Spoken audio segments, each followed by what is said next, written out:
Au cœur de Montpellier, un événement se prépare, la Semaine culturelle des Afriques du 14 au 16 juin prochain. Mercredi dernier, l'association Isenji, en prélude à cette semaine, a offert 2 projections débat à la salle Rabelais Montpellier. La première, un court-métrage sur l'inceste, Oser, et la deuxième, un long-métrage sur la consommation et le trafic des drogues, Les Mules Invisibles. J'ai adoré le scénario. La qualité du scénario, des images, des acteurs en formation, voilà, un gros potentiel, un sujet très lourd à porter, c'est le cas de le dire. Quand on parle de la drogue, les jeunes, il n'y a pas qu'en Europe, ça se passe maintenant partout. Et c'est un combat que nous devons mener parce qu'en tant que parents. Entre les 2 projections, un show d'Ulrich Takam adapté à la région.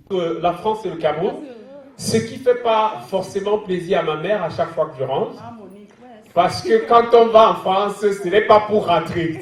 À la sortie des projections, le public, mais surtout Madeleine Johnson, présidente de cette association, nous parle de la Semaine culturelle des Afriques. Ce projet connaît 5 piliers, la gastronomie, les conférences débats, les soirées cinéma débat, les soirées gospel. Donc pour nous, c'est un grand moment de partage et de rencontre de toutes ces cultures, d'où les Afriques avec petit a. Nous savons qu'il y a une seule Afrique, qui est l'Afrique socle, mais nous savons aussi qu'il y a cette Afrique qui n'a pas choisi de se retrouver là où elle est. Nous allons penser à ceux de l'outre-mer, nous allons penser à tous ceux qui sont aux États-Unis, ici en Europe, mais qui ont cette fibre et qui acceptent de cœur et de tête qui sont des Africains, d'où les Afriques avec petit a. Une association qui a réussi le pari de réunir en un seul concept près d'une vingtaine d'associations de pays d'Afrique et de pays afro-descendants, les Afriques.